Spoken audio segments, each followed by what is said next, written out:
अस्सलाम वालेकुम, hi guys. आप देख रहे हैं फन ऑफ फूड और मैंने बनाया है अरबी गोश्त। बहुत ही टेस्टी, बहुत ही मज़ेदार सालन बनता है ये।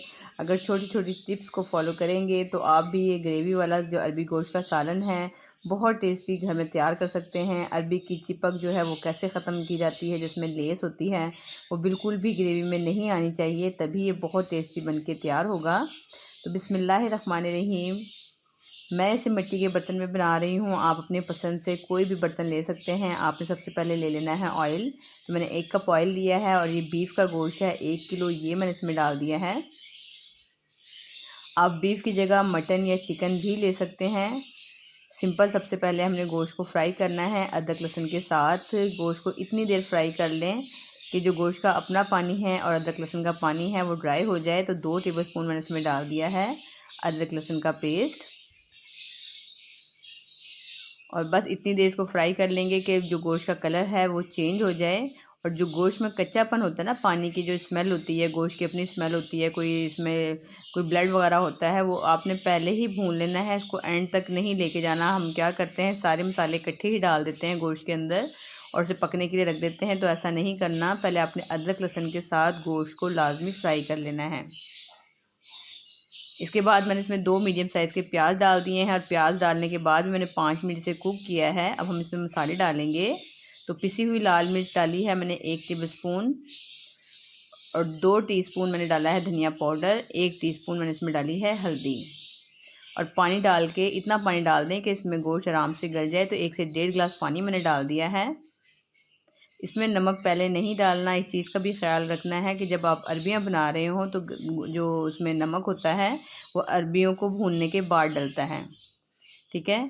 तो जितनी देर गोश्त गल रहा है, यहाँ देखें मैंने अरबियां ली हैं आधा किलो। तो जब भी आप अरबी गोश्त ग्रेवी वाला सालन बना रहे हो अरबियों का, तो आपने अरबियां ऐसी लेनी है गोल गोल दरमियाने साइज़ की, ना बहुत लंबी हो और ना ही बहुत बारीक बारीक हो। और आपने अच्छी तरह से छीलने के बाद अरबियों को पहले धो लेना है। धोने के बाद आपने इसको कट लगाना है। ये देखें, छुरी की नोक से इसको कट लगा दें। कट जो है आर पार नहीं लगाना, सिंपल हल्का सा कट हो। अगर कट लगाने के बाद आप इसे धोएंगे तो उसके अंदर पानी चला जाएगा, इससे भी इसमें चिपक जो है बढ़ जाती है। ये देखें, ये हल्का हल्का कट लगाने का ये फ़ायदा होगा कि अरबियाँ जो है अंदर से फीकी नहीं रहेंगी, इसमें मसाले का जो फ्लेवर है वो अंदर तक चला जाएगा। साथ ही यहाँ पे देखें 40 से 45 मिनट हो गए हैं इसे रखे हुए गोश्त को, और बहुत अच्छा सा गल गया है मिट्टी के बर्तन में भी। आप भी मिट्टी के बर्तन इस्तेमाल किया करें, इसमें खाना बहुत टेस्टी बनता है और टाइम भी कम लगता है इसमें पकने में। जब गोश्त अच्छी तरह से भुनने पे आ जाए उस टाइम आपने इसमें डाल देनी है दही। तो मैंने 1 छोटी प्याली दही की ली है और दही मीठा ही होना चाहिए, बिल्कुल खटास ना हो दही के अंदर।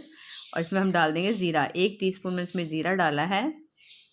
ज़ीरा डाल के गोश्त को हमने दोबारा से भूनने के लिए रख दिया है। और जब देखें कि गोश्त भुनना शुरू हो गया है, इसी पॉइंट पे आपने क्या करना है, इसमें डालनी है अरबियाँ। तो मैंने 5 से 6 हरी मिर्चें ले ली हैं साबुत ही और अरबियाँ डाल दी हैं। अभी तक मैंने इसमें नमक नहीं डाला। तो अब आपने इसका बहुत अच्छे से भूनना है, बहुत अच्छे से इस चीज़ का ख्याल रखना है कि अरबियों में बिल्कुल भी पानी ना हो। इसकी जो लेस होगी, जैसे ही इसको हीट लगेगी, इसकी सारी चिपक जो है मसाले में निकल आएगी और उसको हम मसाले के साथ ही भून लेंगे। तो इस तरह अरबियों को जो सारा फ्लेवर है वो मसाले के अंदर ही आ जाएगा। ये देखें, खूब अच्छे से आपने भून लेनी है। इवन कि आपको लगे कि हल्का हल्का सा मसाला नीचे लगना शुरू हो गया, इतना अच्छा आपने इसको भूनना है। अब हम इसमें डाल देंगे नमक। जब अच्छे से जो इसकी चिपक है ख़त्म हो जाए, उसके बाद आपने इसमें डालना है नमक। अब बिल्कुल भी इसमें से लेस नहीं निकलेगी, बिल्कुल इसमें चिपक नहीं होगी और जो आपकी जो ग्रेवी है वो बहुत ही जायकेदार बनेगी। इसका बहुत अच्छा फ्लेवर आएगा, असल फ्लेवर जो होता है अरबी गोश्त का। इस तरीके से आपने बनाना है। छोटे छोटे से पॉइंट्स हैं, छोटी छोटी टिप्स हैं, आप इन्हें फॉलो करेंगे तो यकीन करें बहुत ही लजीज ये बन के तैयार होता है। अपनी पसंद से इसमें ग्रेवी कर लें और जब ग्रेवी खूब अच्छे से पक जाए, देखिए मैंने चूल्हा बंद कर दिया है। आखिर में सिंपल इस पर आपने गर्म मसाला डाल लेना है, हरा धनिया डाल के इसे कवर कर दें। ये मज़ेदार सा अरबी गोश्त बन के तैयार है। बनाने का तरीका बिल्कुल सिंपल और आसान है, वही घर के मसाले हैं, लेकिन छोटे छोटे से पॉइंट्स हैं कि किस जगह पे आपने नमक डालना है, कितना इसको भूनना है। इस तरह ये ग्रेवी वाला जो अरबी गोश्त है बहुत टेस्टी बनेगा। यकीनन आपको ये रेसिपी ज़रूर पसंद आएगी। तो रेसिपी अगर पसंद आए तो अपना फीडबैक मुझे लाजमी दें। चैनल पे नए हैं, चैनल को सब्सक्राइब भी करें और लाइक का बटन ज़रूर प्रेस कर दें। नेक्स्ट वीडियो तक के लिए मुझे दें इजाज़त। अल्लाह हाफिज़, बाय बाय।